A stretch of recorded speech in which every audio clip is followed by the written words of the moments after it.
이번 순서는 숫자와 통계 또 데이터로 서울의 다양한 생활 정보 풀어가는 시간입니다. 빅데이터로 보는 서울. 오늘 새로운 얼굴 모셨습니다.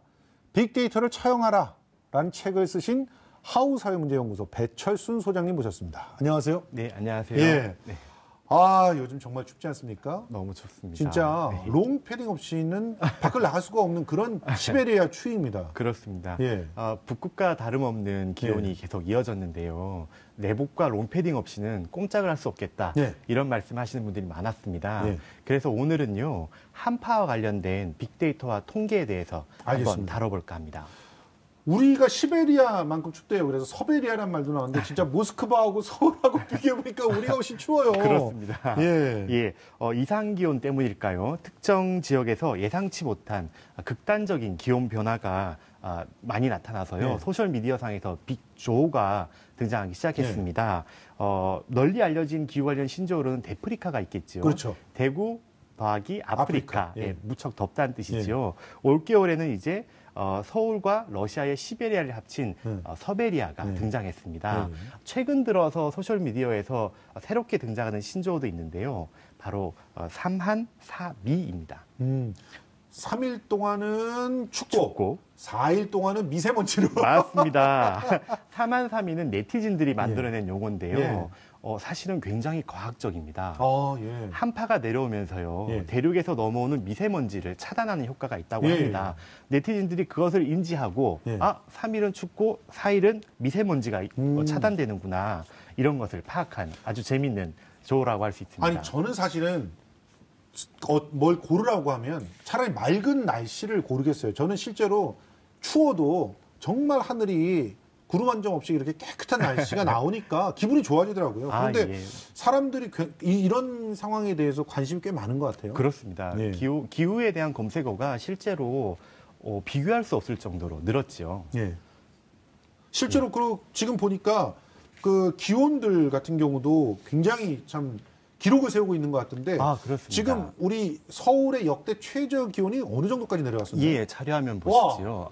나오네요. 예, 역대 최고로 추웠던 날은요. 1927년 12월 32일 영하 23.1도입니다. 예. 지난 26일 서울의 기온이요. 영하 17.8도로 올겨울 최저 기온을 갱신했습니다. 예. 그래도 20년대에 비하면요. 한 5도 정도 따뜻한 셈입니다. 1위부터 5위까지를 보시면요. 20년대와 30년대가 대부분인데요. 예.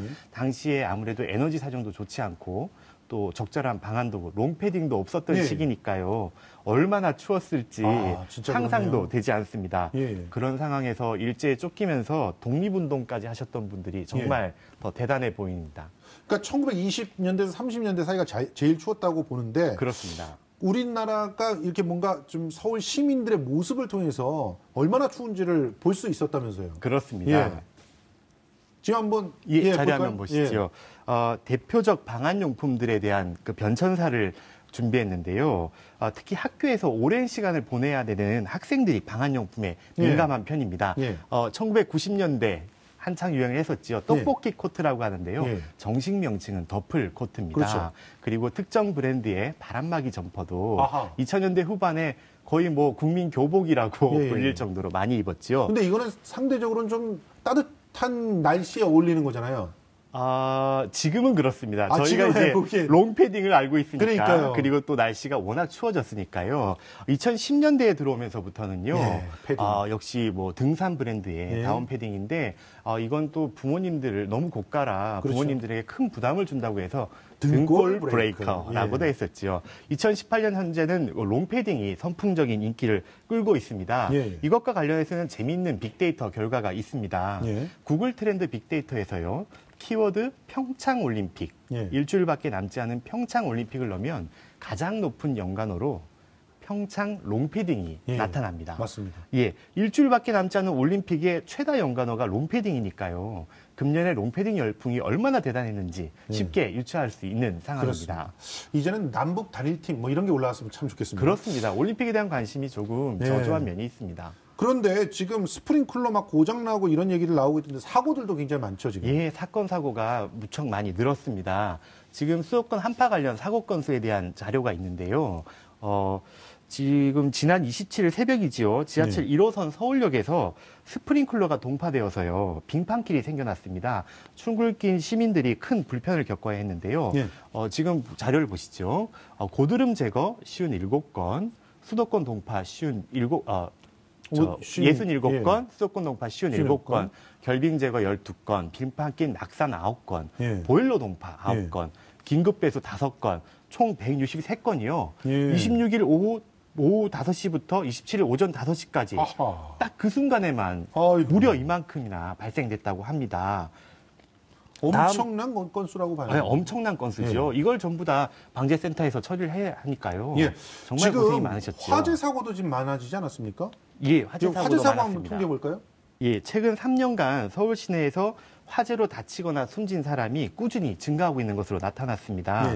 서울시 소방재난본부가 25일 발표한 최근 3년간 화재 및 인명피해 통계에 따르면요. 2015년에서 2017년 화재 사상자는 사망 104명, 부상 704명 등 총 808명으로 집계됐습니다. 그렇군요. 3년간 화재 사망자 104명을 유형별로 살펴보면요. 원인 미상이 34명, 원인이 규명된 화재 중에서는 방화 33명, 부주의 20명, 정기적 요인이 16명, 가스 누출이 1명으로 나타났습니다. 시간대별로는요. 시간대별 자료를 한번 보시겠습니다. 시간대별로는요. 0시에서 오전 2시 사이에 16명, 오후 10시에서 0시와 그렇습니다. 오후 10시에서 0시와 오전 4시에서 6시 사이에 각각 11명, 오전 2시에서 4시에 10명 등 오후 10시부터 이 길 오전 6시 사이에 48분이 사망하셨습니다. 알겠습니다. 잠든 사이에 화재가 발생해서요. 발견이 늦어지고 대처하는 능력이 떨어져서 인명피해로 이어졌다는 분석입니다. 우리 시민들이 한파에 고생하고 있는데 서울 시민들을 위해서 고생하는 숨은 영웅들이 있다는데 이게 어떤 분들이신가요? 많은 분들이 고생하고 계신데요. 시민들을 위해서 고생하시는 숨은 영웅을 한번 꼽아봤습니다. 소방관, 경찰관 이런 분들도 물론 고생을 영웅이죠. 많이 하시죠. 그런데 이번에는요. 조금 다른 분을 선정해봤습니다. 바로 동파된 수도관이나 세탁기, 보일러를 수리하시는 AS 기사님들이십니다. 이 기사님들이 없으면 진짜 뭐 세탁도 못하고 보일러도 못하니까 진짜 숨은 영웅이 맞는 것 같습니다. 정말 고생들 많이 하시는데요. 또 이 추위를 녹여주는 서울 명소로 주목받고 있는 곳도 있다는데. 그렇습니다. 자료화면 한번 보시죠.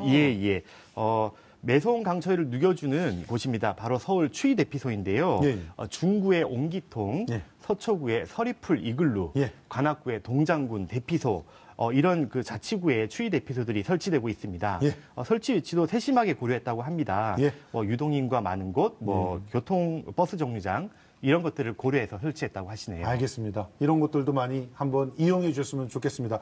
자, 오늘 흥미로운 이야기 배철순 소장님과 함께 해봤습니다. 감사합니다. 고맙습니다.